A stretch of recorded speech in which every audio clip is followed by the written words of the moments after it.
I think I just went to the bathroom in my pants a little bit. Holy cow, look at the size of that snake. Wow. The most dangerous job in the United States right here, folks. Wow, that is a very, very strong snake. Whoa!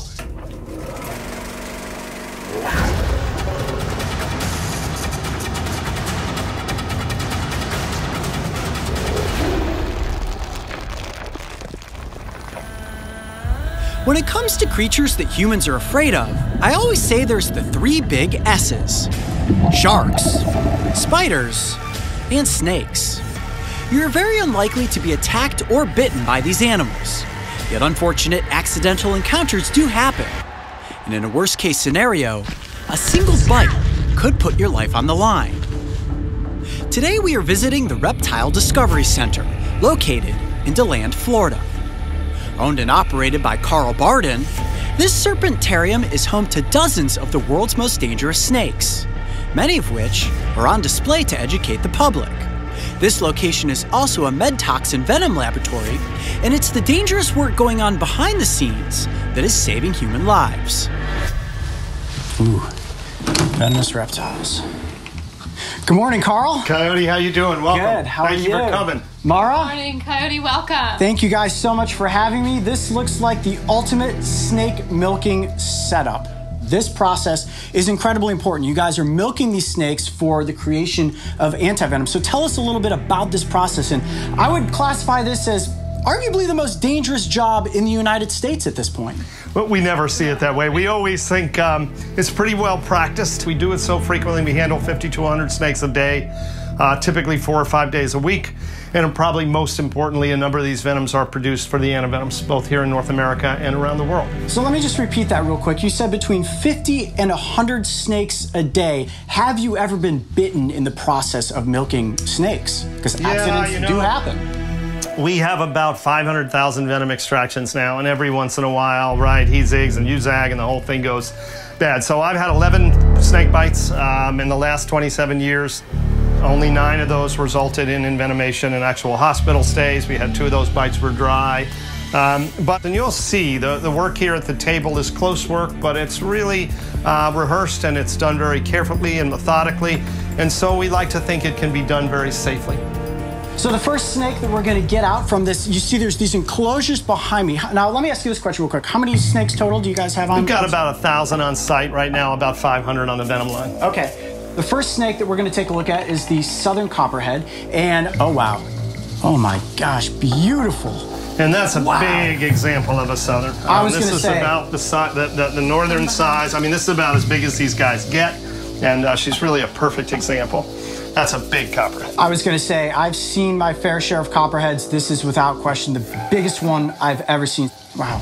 I'm going to pivot out, Mara, and let you get into position, and we are going to begin the milking process. Copperhead. Now, where would you rank the toxicity of the copperhead's venom as compared to a cottonmouth or a diamondback, right? So this is not necessarily a bite that's going to kill you. Typically, no. Typically, no. Copperhead venoms are not seen as especially toxic. Copperhead venom is extremely hemolytic, so hemorrhage and destroys blood cells and this kind of thing.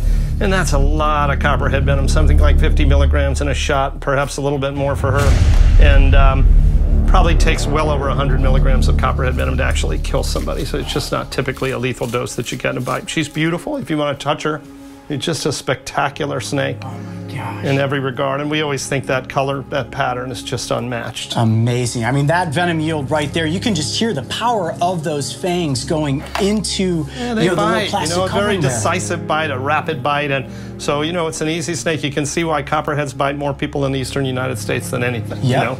Wow. All right, we'll bring her back, put her away. Oh, that was fantastic. And that's just our first snake. You're ready. All right, this is it. I'm going to assist in the milking of a water moccasin. As soon as I give Carl the go-ahead, the snake is coming out, and then it's up to me to make sure that we get a good soft body press so that Carl's not bitten in the process of what this is. All right, Carl, are you set? Okay, here we go. Bring out the viper. All right, again, kind of an average-sized snake, perfect condition. And this is really typical of our local cottonmouth. This guy's a Volusia County snake. She was caught right here as a baby. These guys are really prolific or common in some of the forests surrounding DeLand. All right, let's go. We'll bring this guy in. I'm going to do the same kind of sweep here. Come on in with your press. Good, beautiful. You got her. You're excellent. I've got her. You can pick her up. You're safe. Good. Put your press down. Get a hold of that body. Excellent, Coyote. And make sure your hand's covering that vent or you're going to get... Oh, going to get mussed on? Okay. Really good. Really good. Let's see if she'll give us a shot here. There she goes. Yeah, look at that. You can feel the power in the whole body when they bite down like that. Oh, yeah. There she goes Holy again. mackerel. Nice, good. Perfect. All right, we're going to return her to her cage. Okay. You got her. Excellent, Coyote. Oh, my hands are shaking. You did it! That, Really good. I was hands-on with the snakes in Australia when we milked those species, but didn't necessarily have that pressure of having to gently pin down the body. But anytime you're that close to one of these animals, I mean, even a slight margin of error can go catastrophically wrong. And from the venom yield that you see that came out of that snake, just unbelievable. Just one bite from one of these snakes. So Coyote, that was excellent. I feel all that adrenaline rushing through me. That's one snake, and I wasn't even holding the snake by the head. So I can only imagine you doing this for a couple hours at a time, snake after snake after snake. And if you thought the water moccasin was impressive, now we're going to bring out the eastern diamondback, which arguably is the most dangerous pit viper in the United States based on venom yield. I have a feeling that this is going to be intense. Wow, that is a big eastern diamondback. I think I just went to the bathroom in my pants a little bit. Holy cow, look at the size of that snake. Wow. That might be the biggest eastern diamondback I have ever seen. Wow. Okay, so now one of the key elements Don't get any closer than you are right now. Okay, yeah, no, I see. She's, you know, I'm just gonna go like this and talk over to the side like this just in case. You see she's in that classic S-strike pose.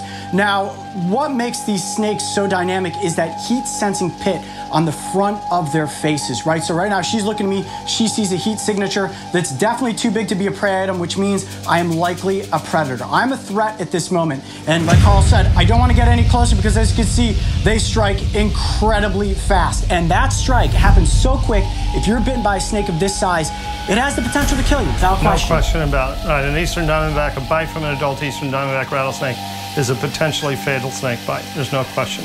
Now, when it comes to eastern diamondback versus western diamondback, which one do you think is more dangerous, Carl? You can see she's getting agitated now, I think both right? of those, I'm just going to shift her on the table a little bit. Yep. I think both of those snakes are probably equally dangerous.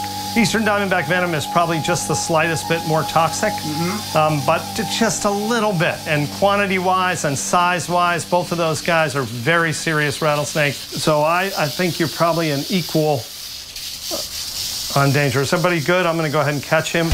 Yes, it's time. All right, here we go, guys. We're going to do the... I'm going to shift. I've got to shift him. Hold that baby up. Take just a step back here. No pressure yet. The most dangerous job in the United States right here, folks. There's a little now to keep him on the table. I'm going to shift him a little bit. Yeah. Carl, Good. you're unbelievable. The focus that it takes, guys, to perform what this is. Don't change anything. You're good. Easy. Okay. All right, I got the backside. Wow, that is a very, very strong snake. Unbelievable muscular power without the body. Okay, you guys good? Whoa! That was a serious venom yield right there. My goodness. And that's really what makes the eastern diamondback so potentially dangerous, is that capability to really pile it out when they need to. Look at those fangs. Oh, and I actually see it's got a double set of fangs, which means it's getting ready to shut out one of those fangs, right? That's exactly right. Yeah. Yes. Wow, look at that. All right, guys, zoom in as best you can to get a shot of those fangs. You can see the hooked nature. If you're bitten by one of these snakes, it's going to be a very, very bad day. A bite from this viper will definitely kill you if you do not receive anti-venom treatment. Okay, is it okay to let go of the tail? Good. Wow, look at that rattle. Okay, Very going good, back in. Coyote. Excellent. That was intense. I mean, just being able to control a snake of that size on a table like that is a challenge. Wow, Carl, that was impressive, my friend. Holy mackerel. It's important to note that this venom will go into the creation of anti-venom, which eventually will save lives. So the work that Carl and Mara are doing here on a daily basis is saving anybody who accidentally comes upon one of these snakes and is bitten. Carl, I'm going to give you a very dangerous Thank you, sir. handshake to say thank you for having us behind the scenes at the lab here today to milk snakes. This was unbelievable. I'm sure one venom-searing question that you all have is, what exactly happens when snake venom enters into the human body and reacts with its blood? Stay tuned, guys, because that episode is coming up next. I'm Coyote Peterson. Be brave. Stay wild. We'll see you on the next adventure. All right, Carl, I'm going to hand this off to you so that I don't drop it. That was crazy. Amazing job. Oh my gosh, I'm so stoked. Being bitten by an animal is one of the worst experiences most people can imagine. Yet no matter how careful you are, accidents can and do happen every year. In the United States, it is accurate to say that Carl and Mara are literally putting their own lives at risk to ensure that anyone who is bitten by a venomous snake has a fighting chance for survival. If you would like to visit the Reptile Discovery Center or learn more about their med toxin venom laboratories, make sure to visit the website and schedule your chance to see these snakes in action. Hey Coyote Pack, if you can't wait for the thrilling conclusion where we see how human blood matches up against pit viper venom, you can join memberships right now and see the episode before anyone else. And make sure to subscribe and click the notification bell so you can follow along with me and the crew on our next wild adventure.